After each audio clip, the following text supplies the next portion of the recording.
प्रमुख अंतर्राष्ट्रीय खबरों को पहले एक नजर हेडलाइंस पर।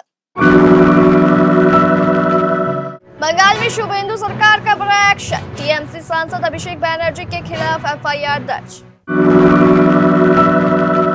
पेट्रोल डीजल और सीएनजी महंगे होने पर विपक्ष की प्रतिक्रिया।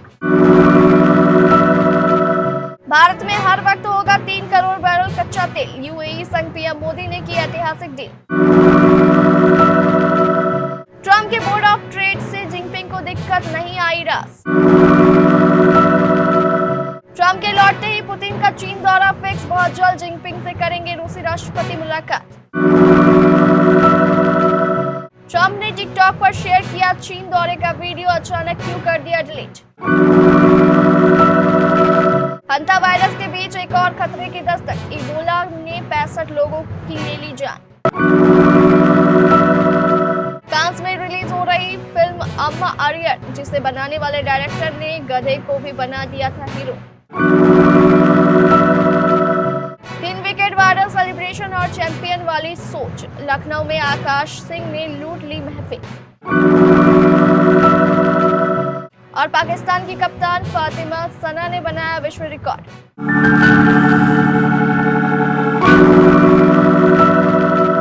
तृणमूल कांग्रेस सांसद अभिषेक बैनर्जी की मुश्किलें बढ़ गई है। पश्चिम बंगाल में विधानसभा चुनाव के प्रचार के दौरान भड़काऊ भाषण देने के मामले में कोलकाता के Bidhannagar cyber crime police station में अभिषेक बैनर्जी के खिलाफ एफआईआर दर्ज की गई है।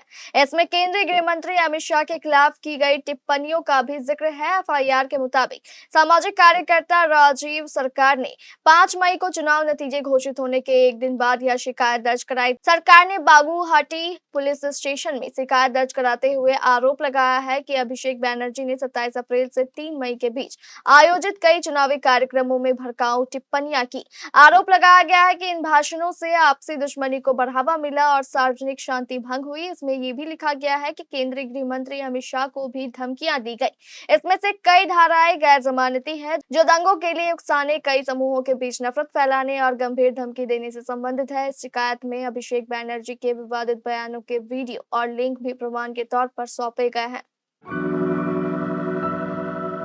ईरान पर अमेरिका और इजरायल के हमले के बाद हॉर्मुज स्ट्रेट बाधित हुआ और तब से ही अंतर्राष्ट्रीय बाजार में कच्चे तेल की कीमत बढ़ने लगी थी।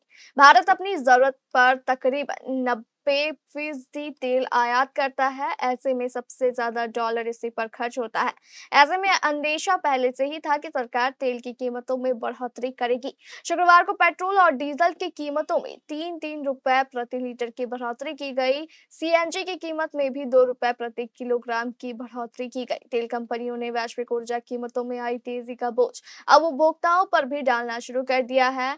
राष्ट्रीय राजधानी दिल्ली में पेट्रोल की कीमत 94 रुपए 77 पैसे से बढ़कर 97 रुपए 77 पैसे प्रति लीटर हो गई है। वहीं डीजल अब 87 रुपए 67 पैसे के मुकाबले 90 रुपए 67 पैसे प्रति लीटर मिलेंगे। मुंबई, कोलकाता और चेन्नई में पेट्रोल की खुदरा कीमत अब क्रमशः 106 रुपए 68 पैसे, 108 रुपए 74 पैसे और 103 रुपए 67 पैसे हो गए हैं। इसी पर अब विपक्ष ने सरकार पर हमला बोलना भी शुरू कर दिया है। प्रधानमंत्री नरेंद्र मोदी के अबू धाबी दौरे के दौरान भारत और यूनाइटेड अरब अमीरात के बीच ऊर्जा क्षेत्र में बड़ी डील हुई है। दोनों देशों ने भारत के स्ट्रेटेजिक पेट्रोलियम रिजर्व में यूएई के कच्चे तेल के भंडारण को बढ़ाने पर सहमति जताई। इस समझौते के तहत यूएई अब भारत में 30 मिलियन यानी 3 करोड़ बैरल तक क्रूड ऑयल स्टोर कर सकेगा। यह फैसला प्रधानमंत्री मोदी और यूएई के राष्ट्रपति मोहम्मद बिन जायद अल नाह्यान के बीच हुई गहरी बातचीत के बाद सामने आया। भारत के विदेश मंत्रालय ने शुक्रवार को इसकी जानकारी दी। विदेश मंत्रालय के मुताबिक Indian strategic petroleum reserve limited और Abu Dhabi national oil company यानी एडीएनओसी के बीच स्ट्रेटेजिक सहयोग समझौता हुआ है। इसके जरिए भारत के पेट्रोलियम रिजर्व में यूएई की भागीदारी को बढ़ाकर 30 मिलियन बैरल तक कर लिया जाएगा। अमेरिकी राष्ट्रपति डोनाल्ड ट्रंप का चीन दौरा खत्म हो चुका है। पिछले 9 सालों में किसी अमेरिकी राष्ट्रपति का यह पहला चीनी दौरा था।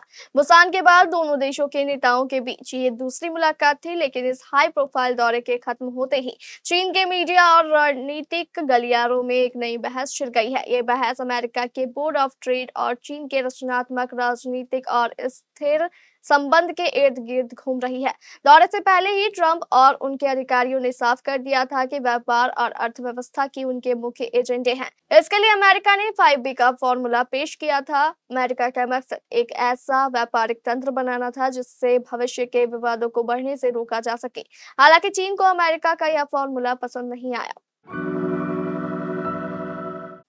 अमेरिकी राष्ट्रपति डोनाल्ड ट्रंप के चीन के दौरे खत्म होते ही रूस और चीन की बढ़ती नजदीकियां फिर चर्चा में आ गई है। रूस ने पुष्टि की है कि राष्ट्रपति व्लादिमीर पुतिन बहुत जल्द ही चीन दौरा करेंगे और इस यात्रा की सारी तैयारियां पूरी कर ली गई है। क्रेमलिन के प्रवक्ता दमित्री पेस्कोव ने गुरुवार को कहा कि पुतिन की चीन यात्रा अब लगभग तय है और दोनों देशों के बीच उच्च स्तरीय बातचीत की तैयारी पूरी हो चुकी है। हालांकि उन्होंने यात्रा की सटीक तारीख नहीं बताई, लेकिन संकेत दिए जा रहे हैं कि यह दौरा जल्द ही होने वाला है। रूस और चीन के रिश्ते पिछले कुछ वर्षों में लगातार मजबूत हुए हैं। पुतिन और चीनी राष्ट्रपति शी जिनपिंग अब तक 40 से ज्यादा बार मुलाकात कर चुके हैं। दोनों नेताओं की पिछली मुलाकात सितंबर 2025 में बीजिंग में हुई थी। अमेरिका के राष्ट्रपति डोनाल्ड ट्रंप के कैंपेन से जुड़ा एक टिकटॉक वीडियो सोशल मीडिया पर चर्चा का विषय बन गया है। रिपोर्ट के मुताबिक वीडियो में चीन के राष्ट्रपति शी जिनपिंग के नाम की स्पेलिंग गलत लिखी गई थी, जिसके बाद वीडियो को डिलीट कर दिया गया। द मिरर यूएस की रिपोर्ट के अनुसार इस वीडियो में डोनाल्ड ट्रंप और शी जिनपिंग ट्रंप के हालिया चीन दौरे के दौरान रेड कारपेट पर साथ चलते दिखाई दे रहे थे।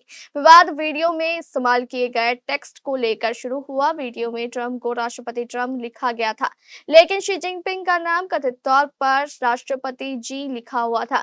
दोनों नेताओं के नाम के साथ हैंडशेक वाला इमोजी भी लगाया गया था। सोशल मीडिया पर यूजर्स ने जैसे ही इस गलती को नोटिस किया, वीडियो के स्क्रीनशॉट तेजी से वायरल होने लगे, जिसके बाद इस वीडियो को डिलीट कर दिया गया।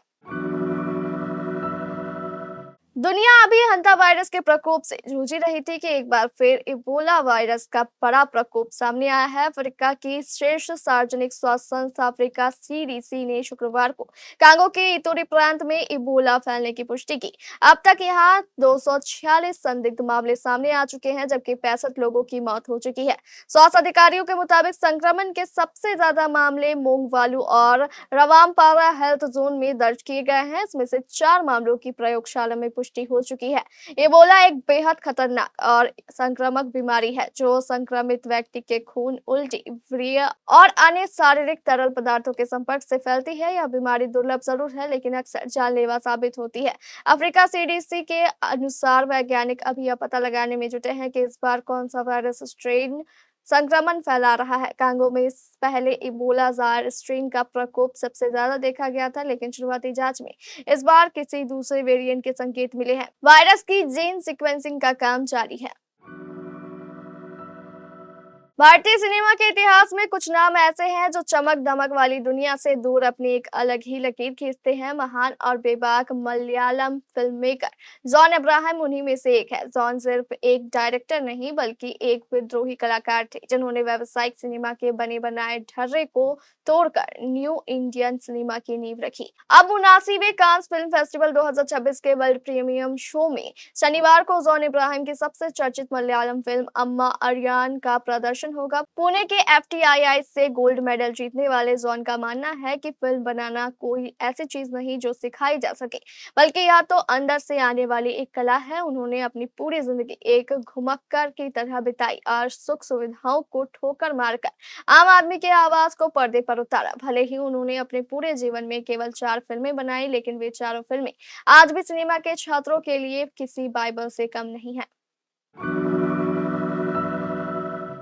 इंडियन प्रीमियर लीग 2026 में शुक्रवार 15 मई की रात लखनऊ सुपर जॉयंट्स के तेज गेंदबाज आकाश सिंह ने सिर्फ अपनी गेंदबाजी से नहीं, बल्कि अनोखे अंदाज से भी सुर्खियां बटोरी। चेन्नई सुपर किंग्स के खिलाफ सीजन का पहला मैच खेल रहे इस यंग तेज गेंदबाज ने 4 ओवर में 26 रन देकर 3 बड़े विकेट झटके और हर विकेट के बाद जेब से निकली एक पर्ची ने पूरे स्टेडियम और सोशल मीडिया का ध्यान अपनी तरफ खींच लिया। यह मुकाबला लखनऊ के भारत रत्न श्री अटल बिहारी बिहारी वाजपेयी एकाना क्रिकेट स्टेडियम में खेला गया। बाएं हाथ के इस पेसर ने सीएसके के कप्तान ऋतुराज गायकवाड़, संजू सैमसन और उर्विल पटेल को आउट कर मैच का रुख बदल दिया। विकेट लेने के बाद आकाश बार बार अपनी जेब से एक मुड़ी हुई पर्ची निकाल कर दिखाते नजर आए। इसके बाद फैंस के बीच चर्चा शुरू हो गई कि आखिर उस पर्ची में लिखा क्या है। मिड इनिंग इंटरव्यू में आकाश सिंह ने खुद इस वायरल सेलिब्रेशन का राज खोला। उन्होंने कहा कि उस पर्ची में कोई सीक्रेट मैसेज नहीं था, बल्कि वह खुद को मोटिवेट करने का तरीका था। पाकिस्तान महिला क्रिकेट टीम की कप्तान फातिमा सना ने विश्व रिकॉर्ड बना दिया है। वह महिला टी20 इंटरनेशनल क्रिकेट में सबसे तेज 50 लगाने वाली बल्लेबाज बन गई है। जिम्बाब्वे की टीम अभी अब पाकिस्तान के दौरे पर है। दोनों टीमों के बीच कराची के नेशनल स्टेडियम में टी20 सीरीज का आखिरी मुकाबला खेला गया। इस मुकाबले में छठे नंबर पर बैटिंग करने उतरी फातिमा ने 19 गेंदों की पर 62 रनों की ताबड़तोड़ पारी खेली। अपनी पारी के दौरान पाकिस्तान की फातिमा सना ने सिर्फ 15 गेंदों पर अर्धशतक पूरा किया। 20वें ओवर की दूसरी गेंद पर 2 रन भागकर वह 50 रनों तक पहुंची। इसके साथ ही उन्होंने न्यूजीलैंड की सोफी डिवाइन, ऑस्ट्रेलिया की फोएबे लीचफील्ड और भारत की ऋचा घोष का रिकॉर्ड तोड़ दिया। इन तीनों बल्लेबाजों ने 18-18 गेंदों पर 50 ठोकी थी। पाकिस्तान के लिए सबसे तेज 50 का रिकॉर्ड निदा डार के नाम था। 2019 में उन्होंने साउथ अफ्रीका के खिलाफ 20 गेंदों पर 50 ठोकी थी।